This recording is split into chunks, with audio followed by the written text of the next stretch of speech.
Hello, everyone. Today's episode is a replay from 2021 of the conversation with Dr. William Pickard, founder of the Global Automotive Alliance, who passed away in June of 2024. Dr. Pickard was a true business legend and titan of industry who generously donated his time, talent, and fortune to empower the next generation of leaders. Give Him the Business is grateful that Dr. Pickard shared his journey and wisdom with our listeners, and we celebrate his life and legacy. This is his story. I didn't have the capital. I didn't have the people. I didn't have the processes. And I sure didn't have the intelligence.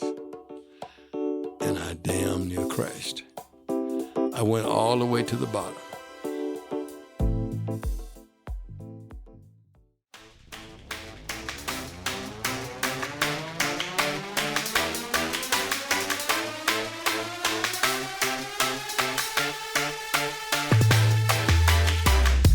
From Two Comma Media, it's Give 'Em the Business, a show about Black entrepreneurs and business leaders sharing their stories of adversity and success. I'm Troy Evans, and on today's show, my guest is Dr. William Pickard, founder of Global Automotive Alliance.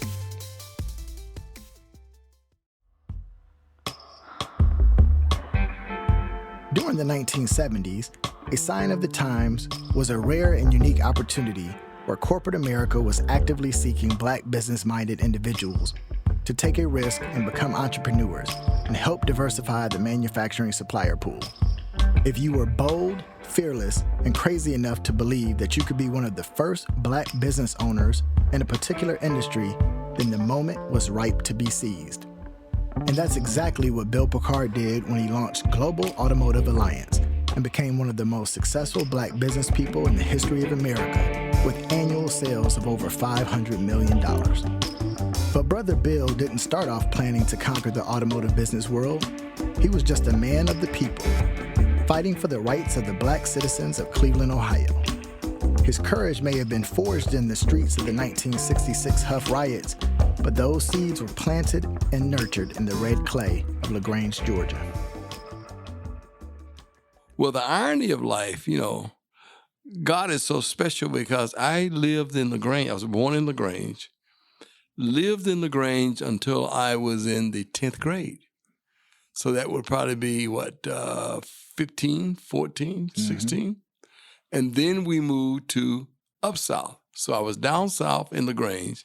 Then we moved up south to Flint. Up south, I like that. And let me tell you something. Down south was good. Okay. LaGrange was great. My family owned businesses. My granddaddy was a titan in the town. He was about 5'4", called himself a colored Republican merchant. Okay. Now, this is 1950s, And he owned the local baseball team. He owned a garage. And he had a little side hustle called bootleg. So, we were living large. Okay. Lived in Harlem Circle. Our neighbors were school teachers. So, man, life is good. Right. I'm going to go to Morehouse and just tell you what God does.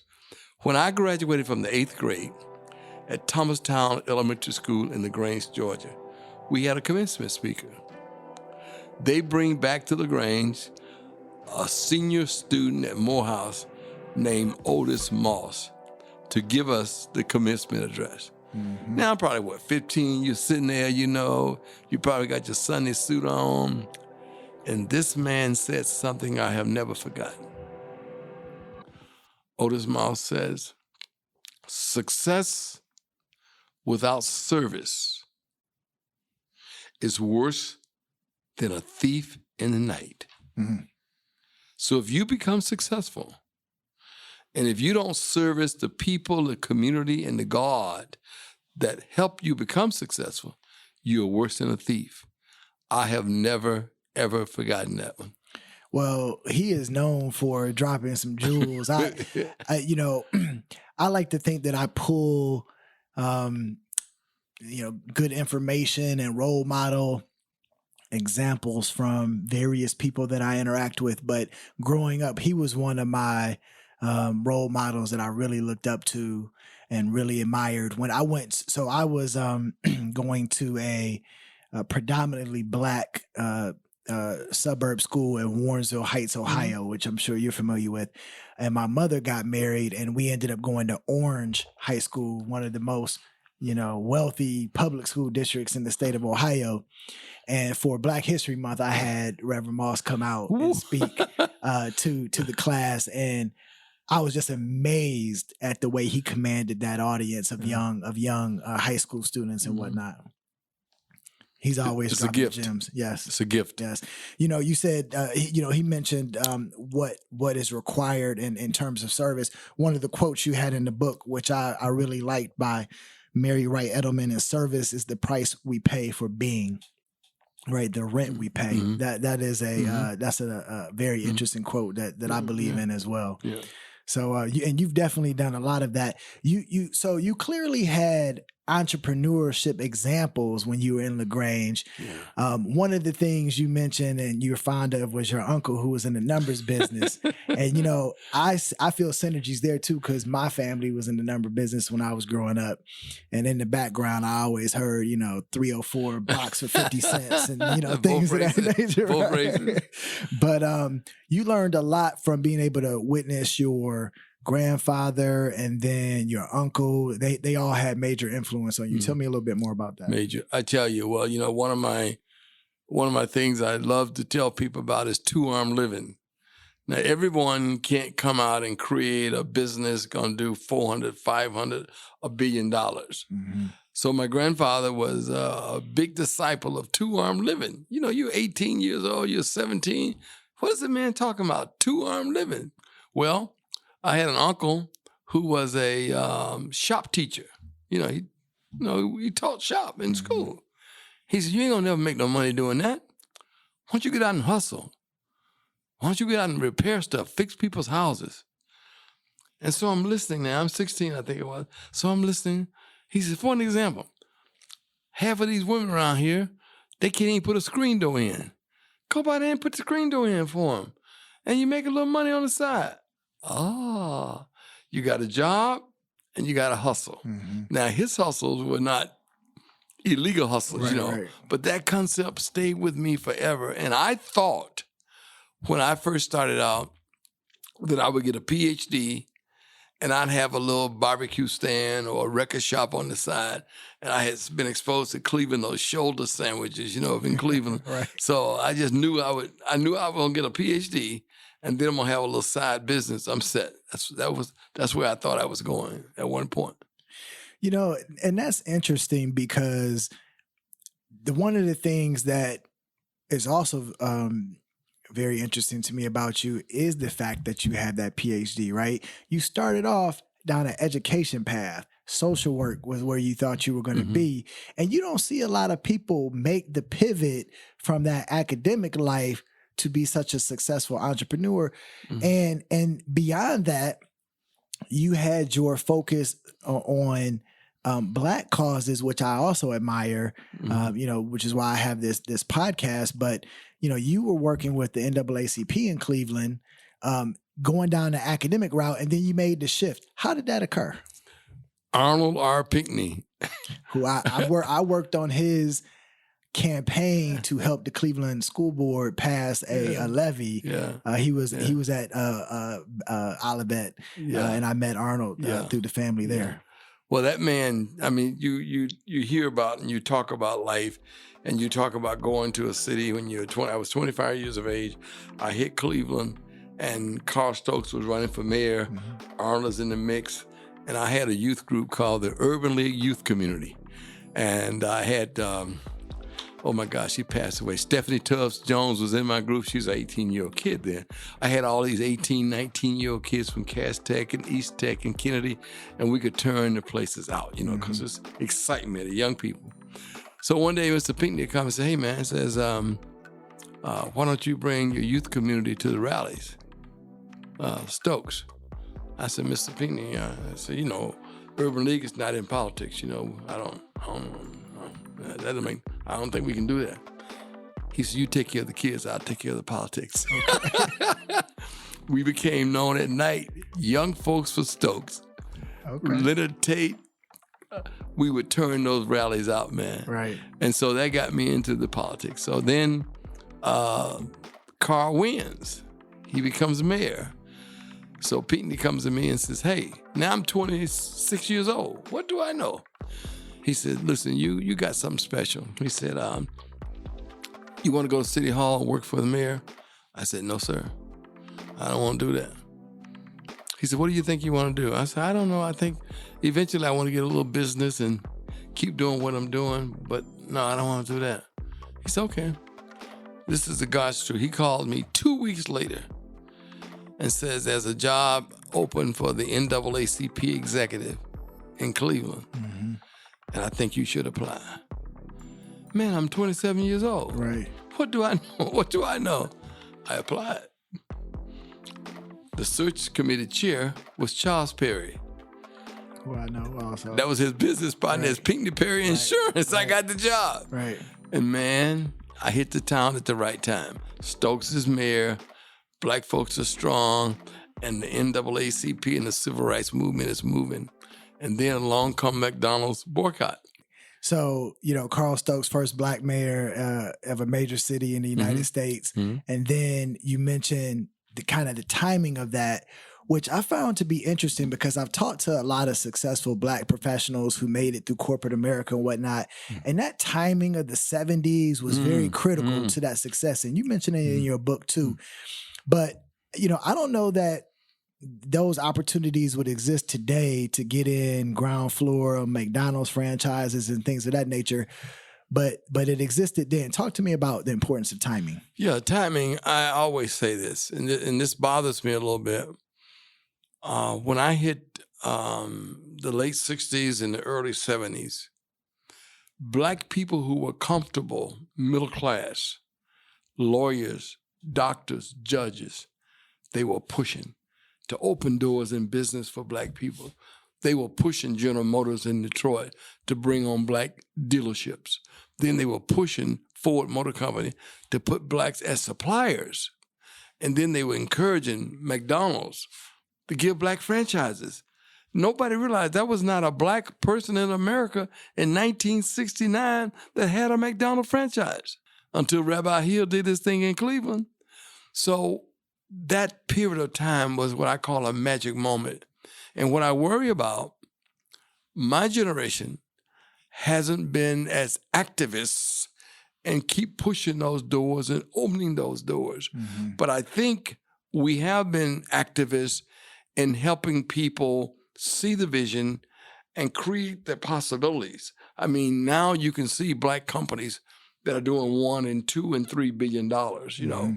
You can now see people like Robert Smith who are doing it. So I believe beyond a shadow of a doubt that the times have changed, but we still have that activism, but it's just not collectively and it's not as visible. You know, the McDonald's was another example of synergies that I felt to you because I went to school not only with Kyle, George Frazier's son, but I went with Caesar Burke's daughter. And then I also was doing business with Leon Goodrum when I first got to Morehouse. And then in recent years with Harold Lewis out in Las Vegas. And so, you know, I feel like there's a special connection actually between black entrepreneurs trying to get their start at McDonald's. Mm-hmm. There seemed to be a willingness to embrace opportunities with black entrepreneurships in that franchise. Do you feel that way? Yeah, you have to say, in spite of all of the things that McDonald's has done wrong and they continue to do some things that are not good, you got to give them credit. They were the Branch Rickey of business for black people. Mm-hmm. Branch Rickey was the owner of the Brooklyn Dodgers that hired Jackie Robinson. McDonald's did put the first black in business in Chicago in October of 1969, Herman Petty. Mm-hmm. And once he got in, then they began to bring others in. And I was in the top 10, but I wound up in Detroit. And so there were a lot of good things that happened then. There were some bad things that happened because oftentimes our restaurants were in the highest crime areas and all that. But again, it was a start. Right. It was an opportunity. You had to survive and you had to create ways to be successful. But we cannot take away from McDonald's that they did make that giant step of permitting the first group of blacks into real franchise opportunities in America. And then they also, I remember when I was at Morehouse, they commissioned that study that was something to the effect of they could place black actors and actresses in their commercials, and it wouldn't have a detrimental effect on sales. And so they were one of the first organizations and companies that really started having black people in their commercials. Yep. Burrell advertised. Right. And Burrell has retired, but his business lives on, and they are still doing a lot of McDonald's commercials. As a matter of fact, I would argue that the best commercials that McDonald's has ever had, black or white, were done by Burrell. They were just awesome, and they were the first. And then they had a black CEO a while back too as well. So they've done some things, and I noticed it come up in a lot of the business conversations that I've had. So, but they're being sued today by several black owners. Well, they can't get it all right. And so you have the opportunity to leap into action on this McDonald's franchise. Not a lot of people that look like you are doing it, and you have to find and come up with the money in order to take advantage of it. And one of the things that I've struggled with, that I know a lot of black business people have struggled with, that you say in your book should not be an obstacle, is the finance option. Yeah. And I've heard, and people who are well off like yourself and have had success say similar things. I remember Ken Chenault said, if money is your only problem, you don't have one. Right. And you kind of echoed the same sentiment. Yeah. Talk to me about the fact that you overcame what some people would be fearful of to borrow that money. Yeah. And then how would you encourage other people to pursue finance options? Well, I say one, everything is financeable. Some loans you can get for 3%, some you can get for 2%. Some you can get for 40%, right? Some 30%. And obviously there's some money you don't want. You know, I'm not going to talk about street money. But, you know, man, you look back on your life, you say, now here I am. And I know I was at Ohio State. And McDonald's said, we want to do business with you three guys. There was three of us. And we had to have $25,000. Now, this is 1970. I'm at Ohio State trying to get a PhD, living on High Street, working at McDonald's. Right. And zero money. You know, I'm a student, you know. And man, one of my fraternity brothers named Raymond Snow, I knew he saved every penny he had. So obviously we needed 8,000, 8,000, 8,000. That's 24. I knew Ray had his 8. I met another guy in Cleveland named Mel Garrett who worked at the May Company, and I thought he had his 8. I knew I didn't have my 8. Right. And this is what God does, man. So one Sunday, I live on High Street, right by Lane, and I decided to go to the Alpha fraternity meeting, Kappa chapter in the old student union. And I go over there. And I've been a couple of times before, but now I'm going, and it's a little different. I got to make a hookup here because I got to borrow some money. And so I eventually say to one of the guys, hey, man, anybody in the frat works for student financial aid? He said, yeah, Brother John Hall. Yeah, John Hall works over there. He's getting his doctorate. He works in student aid. I go over at the meeting, talk to him, tell him, I said, man, I don't tell the truth. I need to borrow some money to finish up my program. He said, what do you need? I said, $10,000. He said, you got any debt? I said, no, sir. He said, meet me in my office on Tuesday. I go over there on Lane, right in front of the Arps Hall, and this man loaned me $10,000. On the spot. $10,000. Now, I must admit, if he had done that 4 years earlier, I'd have brought me a nice Cadillac convertible, you know. But at that moment, I knew that was my ticket to McDonald's. Right. Now, you say, well, Pickard, how did you know that, man? God has a way of telling you what to do. And I believe this, though. If I had not gotten it there, I would have gotten it somewhere.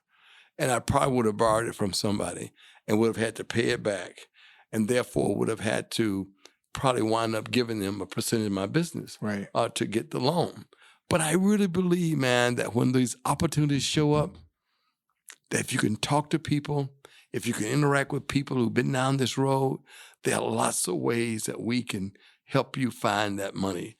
One of the secrets I use, I learned this in Cleveland from Jim Haynes and Rita Haynes at the Mount Sinai Credit Union. These people sit up in the Lancers every day driving them new Cadillacs and got on $500 worth of clothes. They ain't got no money saved up.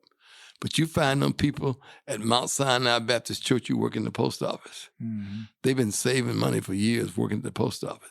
Them teachers who are now counselors and principals, they've been saving money for years. If you can tap into that equity fund, you can get some money. But them brothers in Lancers, they ain't got no cash. Right. It's all show, no dough. Right. I still believe that. You got to fake it till you make it. It's all show. Right. And so did you have any fear that you had to overcome when you were getting ready to make that first leap? Or did you have the faith that you talk about in your book from day one? And I had been through Cleveland. Mm-hmm. I had been through the riots of Huff. Okay. I was out in the street at night. We got Carl Stokes to pull the white policeman out, and the black community went in. Now here I am, 27 years old, don't own nothing. I'm out here in Huff telling brothers and sisters, be cool, blah, blah, blah, blah, blah. I don't own a house. I don't own a car. I ain't got no money. What am I doing out here? But that was a commitment. Right. It was a cause. So when you go through that, man, you don't feel very much. And when I got to Ohio State, it was like, whew, I can relax. Right. Think about this. You're 27 years of age. You're running the NAACP. You got to raise money for payroll. You got to pay the bills. You got to pay the employees. And then you got to fight for civil rights. Mm-hmm. At the Urban League, you don't have to raise no money. United Way just gave you the check every week. In my case, many a day, I would be told, Mr. Pickard, today is Wednesday. Payroll is Friday. We have no money. Okay, I'll go to Mr. Wendell Irwin's office.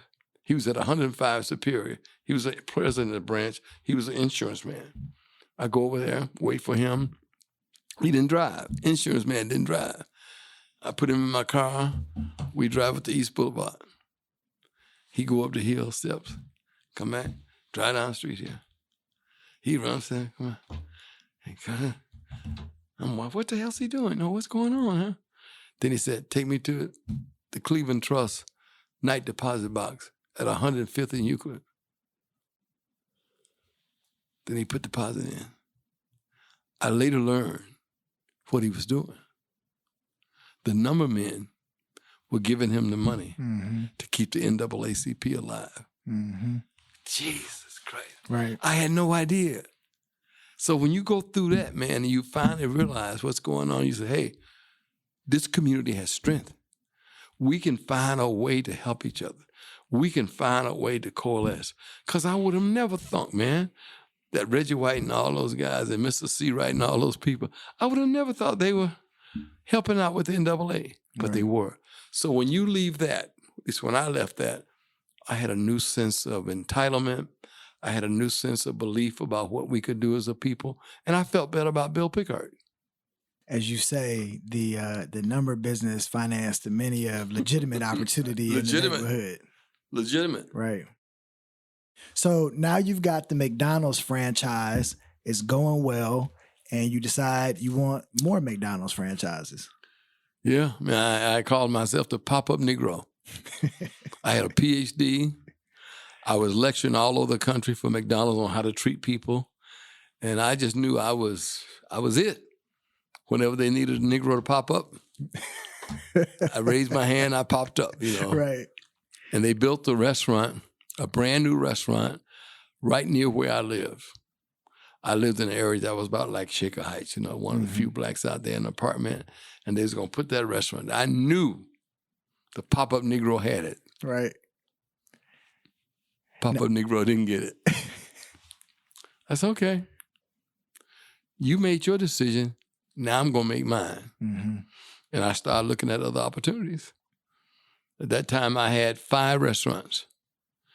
I eventually had 9. But by that time, I was in automotive, newspapers, casinos, you name it, because I pivoted. Right. I didn't get mad at McDonald's and curse them out. I got mad at McDonald's and made my own plan. Right. And I don't know why I didn't do what a lot of people did in that era of blacks. They get mad with McDonald's and go out and start a little Bill's sandwich shop. I didn't do none of that. This is a good thing, but I'm going to pivot and get into something else. And God, I mean, what is the possibility of me with a PhD going to walk into Ford Motor Company and tell them I want to be a supplier? Right. Somebody says, let's try it. Now, before you made the pivot, did your partners, were they still with you on the additional McDonald's, or did you go solo? No. What happened, God stepped in again. One guy was Dr. Raymond Snowden. He was my closest friend in the world. We had gone to Western together, and he was a social worker. He had gotten his PhD much like I had. And, we worked in the business, and he died of a heart attack. And when he died, again, I have no brothers or sisters. This guy was like everything to me. And I'm now saying, can I do this? Because Ray took care of all the books. He was a finance guy. I was a people guy. And the other guy was an operations guy.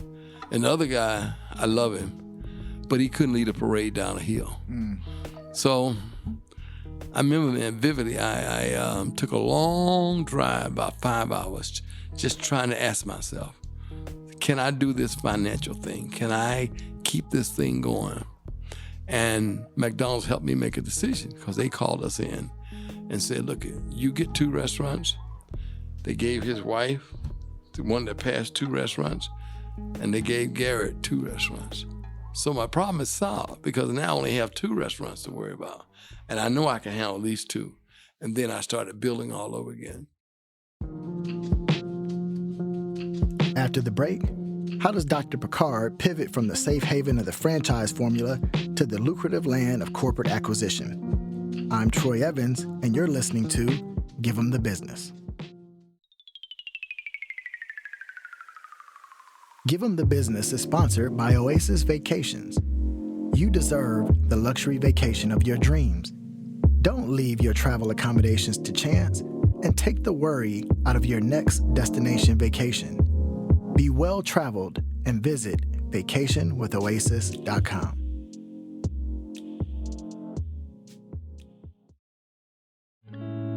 Give 'em the Business is sponsored by The Funnel Creative. The Funnel Creative's mission is to empower Black crew and content creators to bring your visual production to life. To learn more, visit us at thefunnelcreative.com. We're talking with Dr. Bill Pickard, the founder and chairman of Global Automotive Alliance. Bill got his start as a McDonald's franchise owner, but the tragic loss of his best friend and a disagreement with McDonald's corporate forced him to consider alternative business opportunities that would ultimately lead to his greatest business success. But could he do it better on his own? You've chosen the route of either a franchise or acquiring a business that already existed, as opposed to starting one from scratch. Talk to me about the advantages and disadvantages of that. Well, without a doubt, I believe that franchising is for people like me, not very smart, low IQ, and can do what they're told. Okay. One of my friends said, Pickard, you're not very bright, man. Franchise is painting by the numbers. Right. Painting by the numbers. 1, put in yellow. 2, you put in blue. 3, you put in red. It's really painting by the numbers. And I mastered that one. I don't think I would have been successful starting something from scratch. But now I learned the business I acquired in automotive was in bankruptcy. But the bones were there. But the management was not. And I was able to bring in some new management. Like, I remember this vividly. So we cut this deal on a Friday. It's raining. And the guy says, anything else you want to talk about, Bill? I said, yeah. I said, I need the president of the company. He said, whew, I was worried about you. Because if you thought you were going to, he said, I got 3 people for you. And he brought me a guy named John Tobachek. And Tobachek and I went to work. He took care of the inside. I took care of the outside. I had to go grow the business, get the money, find the people, and grow. And we did it unbelievably well. And you acquired 51% of that was Regal Plastics. Mm-hmm. Regal Plastics. Mm-hmm.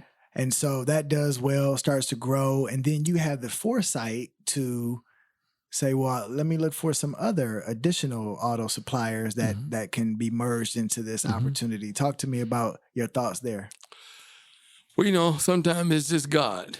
It's just God. I'll get a call one day from a person who said, we've been watching you and we think that we got an opportunity for you. And I said, well, I don't have any money.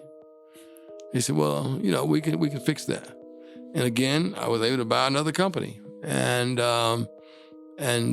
did very well. So now I am twice the size I was when I walked in the door. Mm-hmm. And my customers are celebrating. I'm celebrating. I was in U.S. News and World Report. This bad young man that brought the McDonald magic touch to automotive supply. They doubled my business. Mm-hmm. I didn't have the capital. I didn't have the people. I didn't have the processes. And I sure didn't have the intelligence. And I damn near crashed. I went all the way to the bottom. But again, God showed up. Because I told you, when I bought the company, it was in bankruptcy. And I told the men that were losing all their money, if you give me a chance, I'm going to pay you every dollar we owe you, but you got to give me 4 years to pay you back. So they said, well, right now we ain't going to get nothing. In 4 years, maybe we'll get something. Second year, we've hit a home run. My guys come to me and say, hey, Pick, listen, all those guys have written off this debt. We got enough money today to pay them off. Just give them 50 cents on the dollar, man. And we got 50 cents to the good. We turned this puppy around. So let me think about it. So I called a gentleman who became my mentor, Mr. John Sagan. He was the CFO of Ford. CFO. Mm-hmm. Now, here I am, a little supplier with a company doing 40 or 50 million. I called him up because I had met him through Albion College, because I always would go lecture at different colleges. And he was up there one time at Albion. He went to Albion. And so I went to have lunch with him. And I was telling him about it, da-da-da-da-da. And lunch is almost over. I said, but Mr. Sagan, you didn't tell me what to do. He said, tell you what to do? I can't tell you what to do. He said, what did you tell the people that loan you the money? I told him I would pay them back. He said, think about it. Right. 2 years later, I paid him back. Dollar for dollar. I didn't shortchange him. I didn't cram him. I gave him dollar for dollar, like I had said. So now, it's about 5 years later, I'm back in the soup again. I mean, deep in the soup this time. And it's the same people that you owe. And man, they call me out. We call it a creditors meeting. And I'm the only black guy there, man. It's rough. And they beat me to death. So finally one guy said, listen, this guy walked in here 5 years ago. Everybody in here, including me, had lost money. He told us he's going to pay us back. Every one of you never thought you'd see your money, but he paid you back. Now you out here again. He owe you money again. And if you tell him to go to hell, you're going to lose your money. If you give him another chance, I think he'll pay you back. And I'm willing to vote right now to give him a chance. They gave me the second chance. and that guy who stood up for you was kind of orchestrated. He was a plan. Right? That was a smart business move. Yeah, well, my accountant did that. I didn't know. Yeah, because I'm new at this game, but I now know the drill. Right. I now know the drill. Right. But luckily for me, my guys knew how to handle it. They had the right people in place at the right time, and we fixed it. And you talk about that in your book too, because that was one of the times that you said was the most, the closest you came to failure. Mm-hmm. And you talk about having to have resilience as an entrepreneur. Mm-hmm. What allowed you to get up every morning and tackle those problems? Boy, I tell you, I have a friend named Donald Snyder, and my friends knew I was going through something. I mean, I'm not bashful about it. I said, guys, I need help. This is rough. Snyder would call me every morning. Piccadilly, when you wake up, you got to get up. Get out of that bed. Get out of that bed and get back out here in the game. And I'm going to tell you, he's a crazy guy, but that was what helped me, And my lady friend at that time, who became my wife, now my ex-wife and my best friend, said, listen, I work for General Motors. They've had problems. Ford has had problems. Chrysler had problems. Everybody has problems. Just get up and get out there and fix it. I needed that. Right. I needed that because, boy, I was down, Right. And I now tell people all the time, failure is never fatal. Failure will not kill you. It's not fatal. Failure is never fatal, and success is never final. We know people every day became very successful. Mm-hmm. 10 years later, they dead broke. Right. NBA. 5 years later, they all dead broke. But failure is what I love to say is like Denzel Washington. If you get knocked down 9 times, you got to get up 10 times. And you got to keep getting up. Because if you don't get up, the game can be over. Right. But I try to tell people all the time, I failed at college, math and science, but I just kept going. I changed my majors. I couldn't pass the chemistry, so I changed the social work. Right. Come on now. Right. There's a way. There's a way. Right. And so now, did you still have the McDonald's franchises while you were? Well, sure, still do to this day. So you were a very hands-on, keep your eye on the operations and whatnot. What allowed you or enabled you to still maintain that level of confidence in your business without too much shrinkage, as you say, while you were off doing this new endeavor? Well, I did something that I still do because I believe in it. I share the blessings. When I created Automotive, I gave that guy ownership. They had ownership. Mm-hmm. McDonald's were very liberal. The people that worked for me at McDonald's, they knew me. One lady's been with me 40 years. They knew me. Unfortunately, I was single, and I would go by my McDonald's at least once or twice a week. You got to see, Doc, I'm coming. Sometimes I'm coming through the drive-thru. Sometimes I'm coming in the front. And I'm spending my own money. I ain't using no gift certificates. Spend your own money. I consciously wanted people to see me there and to see me involved in my business. But the Automotive, I gave up equity and brought in good people that could help keep that in the road. Because my job there was primarily marketing and sales and trying to get the relationship with the customers. Mm-hmm. I say there are 3 aspects of this business, any business. Simple. There's a finder, there's a minder, and there's a grinder. Mm-hmm. The finder got to go out and find this business. I got to go to Ford, Toyota, General Motors, Honda. I got to find it. Then I got to put it over the fence and give it to my grinder, the engineers, the process people, the technology people. Then they got to put it all together and give it to Pookie, who's a grinder. You got to hope he shows up on Monday morning. Mm-hmm. So the finder, minder, grinder. Right. And so while this is going on, you've mentioned a couple of times the young lady who would eventually become your wife and is now your best friend. Mm-hmm. Talk to me about the complexities of managing a relationship while trying to get a business off the ground. I didn't do well in that area of my life. I'm an only child. I probably focused a little bit more on on business than I should have. I probably missed some good relationships, some great relationships. But, you have to make a decision. And I wouldn't suggest I have a daughter who's 28 now, and I try to tell her, Mary, you're a great lawyer, but, you don't want to wind up like your dad. I don't have a significant person in my life right now. And I believe very strongly, though, the bad news is, man, I would do what I did over again. I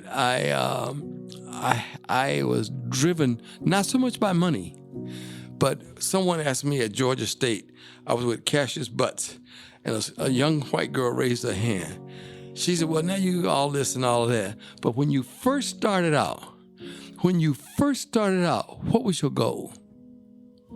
And man, it almost brought tears in my eyes, because my first goal was to get my mama a house. And I bought my mama 3 houses before I had 1 house.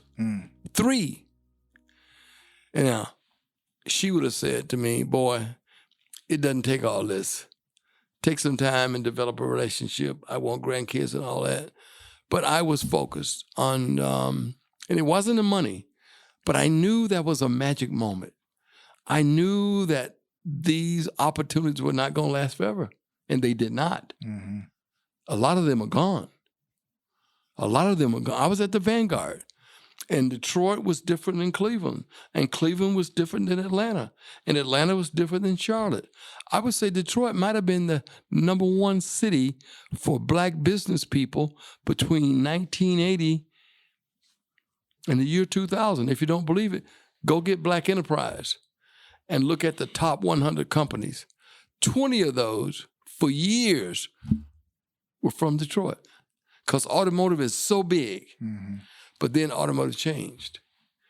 We had a tremendous shift in automotive. They don't want to buy this little widget from one company anymore. They want you to bring a number of parts to the party. And then you had to shift. I had to sell a company, as an example. 4 years ago, sold my biggest company. But I got paid, and everything was okay. So there's a magic moment, though, and you have to seize it. And I might have spent too much time on it, but that's okay. I'm good. And so you also maintained a positive relationship with your ex-wife. And talk to me about how you're able to do that, because a lot of people can't do that. Well, I'm not so sure how you do that. But my ex-wife worked at General Motors. And this girl walked into General Motors when she was 18 from Mississippi. And when she walked out, she was president and CEO of the General Motors Foundation. That's a journey, brother. Mm-hmm. And out of that, she, I think, acquired a lot of relationships around the country. And everybody knew her, nobody knew me, and she happens to be a nice person. She didn't remarry, I didn't remarry. And I think most importantly, I moved too fast when I got a divorce. I was just, my mother had become ill, and I literally bought my mother another condo and put an apartment in the basement where I was going to stay, because I wasn't going to leave my mom. Now, that eventually changed a lot. Other people helped me out. But I don't have any regrets. I am where I am, and I have to make the best of today and tomorrow. But I know one thing. I honored my responsibility to my family and to people that I care about and people that care about me. I did what I had to do. In other words, I believe in life it's like a relay. You have so many miles or distance to run, and then someone else runs it. Well, in my life and my family, God gave me this opportunity. And I took that baton, brother man, and I've gone up the hill. Now, my daughter and my people in my business got to take this baton, and they got to run their leg, because I did my leg. And my mother lived long enough to see what I built. She saw it, mm-hmm. and she benefited from it. And my daddy saw some of it. Now, he didn't see as much as my mom did, but my mom saw the stuff and the whistles and the houses and the cars and the stuff. And so I don't have any regrets, but I would just say to the next generation, smell the roses. take some time for relationships. They matter. They matter. And so what did you eventually grow General Automotive Alliance to? So you were merging companies. How many companies did you merge at its peak? Oh, my God. We probably had 12 or 13 different companies. That has shrank over the years. Okay. But one time we had 12 or 13. The latest saga is very simple. I sold the largest company 4 years ago. I call it harvesting. I took all that money and set myself up for life, set up some of my employees for life, and I think I've got my daughter in a good place for life. So then I decided that we had management that had been with me 40 years. Sylvester Hester, he ran his leg. And now I see a different world where the challenges are greater. So I went to a man from Tennessee State who had walked into General Motors when he was 21 years of age. From Tennessee State, first generation in college. He became president and CEO of General Motors of Mexico, became president and CEO of General Motors of Canada. And at 51, he walked out. Said, I'm through. Mm-hmm. I stayed in touch with him. Talked to him all the time. I went to him with a deal. Hey, Kevin, we got a pretty good little company here.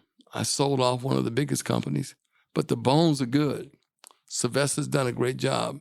He's going to go now and do his own little thing. Why don't you come over here and be CEO of the company? I don't think I want to do this. Kevin, this is an opportunity of a lifetime. Mm. You don't need it. I don't need it. Your daughters need it. My daughters need it. Black folks need it. He said, oh, man, you're messing with me. I gave him 30% of the company. Mm-hmm. He became CEO and a major shareholder. My advisor says, Pick, why'd you do that? I said, I'm betting on the horse, but I got a better jockey. The horse I built, but the jockey, I can't be the jockey no more. Right. The world has changed on me. 2 years later, they said, Pick, you called one of the best shots we ever called. We're on the verge of a major multi-million-dollar deal because of him. And what did at peak sales, what did GAA get to? 650, 640 when I sold Vitec. And that's an interesting story. Vitec was one of the first companies in America to make plastic fuel tanks. Mm-hmm. Plastic fuel tanks. I sold the company 4 years ago to a German company.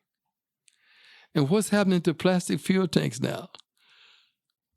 Going away because of electric vehicles? I mean, right. Was it God? Yeah. It wasn't me. It goes back to that timing. Yeah, timing, man. And God will order your steps. Now, I ain't no engineer. I've been reading about electrification for years, but I ain't that good. So you got up to 650 million. You're betting on the right talent. Mm-hmm.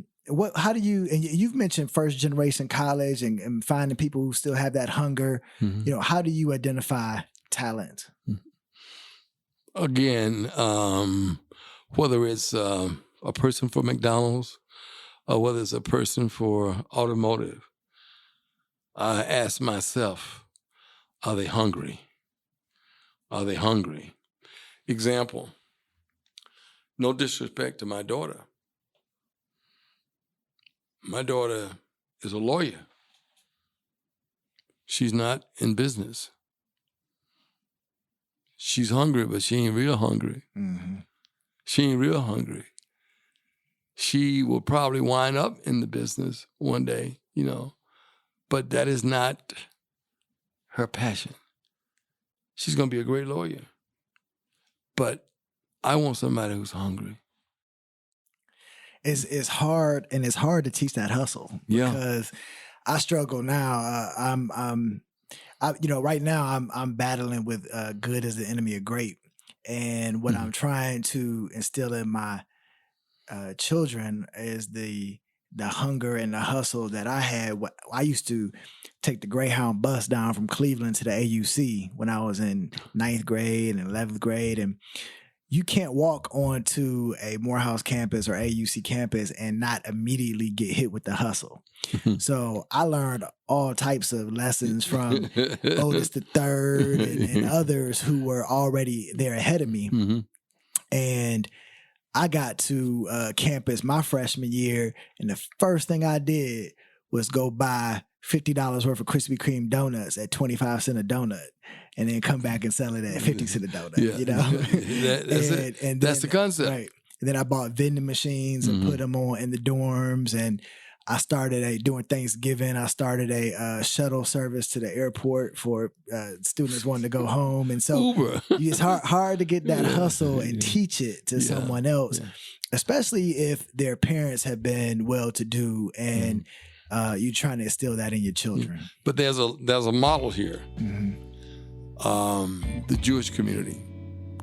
No matter how much, that next generation still comes out hungry. I don't know how they do it. I think a lot of it is a synagogue. I think a lot of it is the Hebrew schools, and a lot of it is the culture. So we, as an example, you might have saw on TV the other night, a young man in Oklahoma was talking about Tulsa, and he was in high school, and the teacher was talking about Tulsa used to be a big black community. Right. He said, no, I lived there all my life. I went to school there. I never heard about it. Wasn't taught. Right. But see, I tell black folks, I don't want the school system teaching my daughter everything about black history. I want to do some of that. I know what Nat Turner was. He wasn't crazy. He wasn't deranged. He had freedom on his mind. And so we have to take a greater responsibility to teach our families about the history of our business and the history of our families.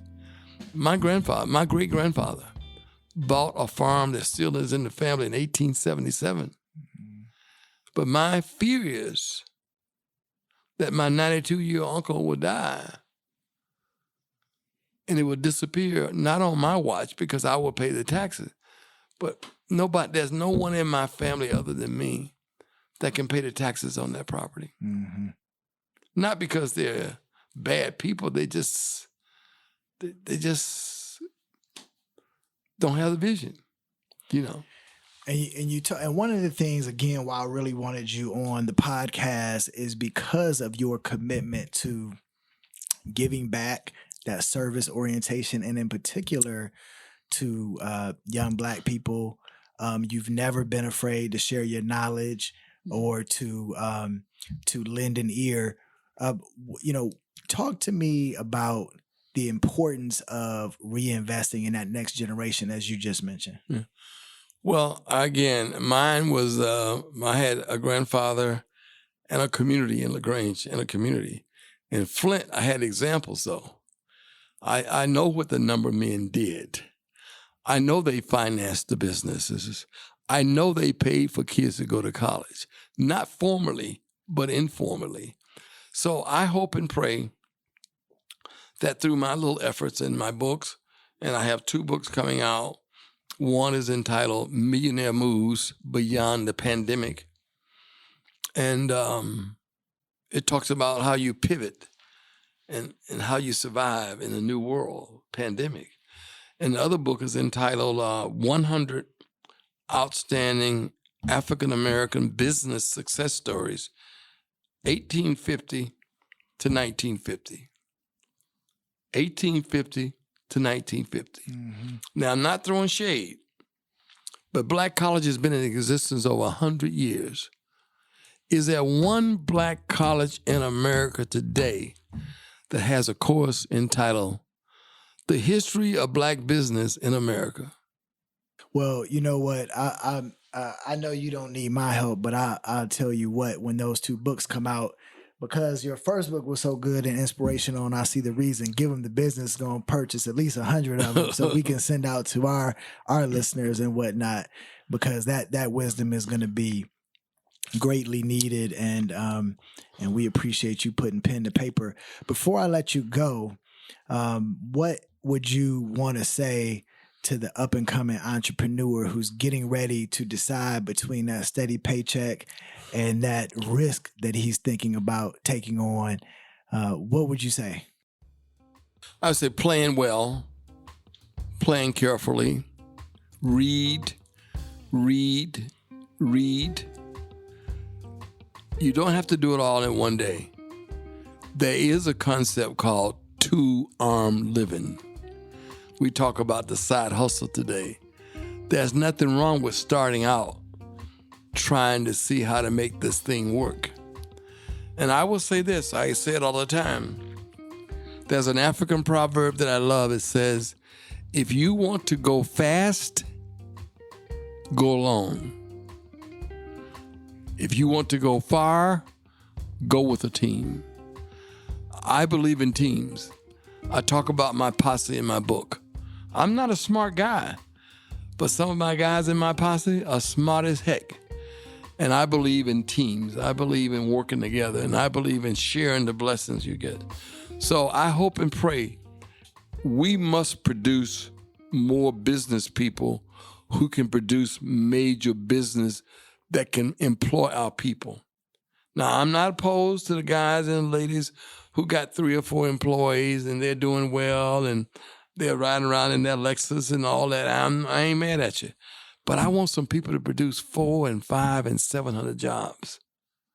We got to employ our people. And we do that primarily through having our own industries. Now, I hire white. I got white people working for us. We don't just hire black people. If you're an engineer and you can help us get this part out cheaper, come on, talk to me. But we are intentional about the fact that we have to hire black people also.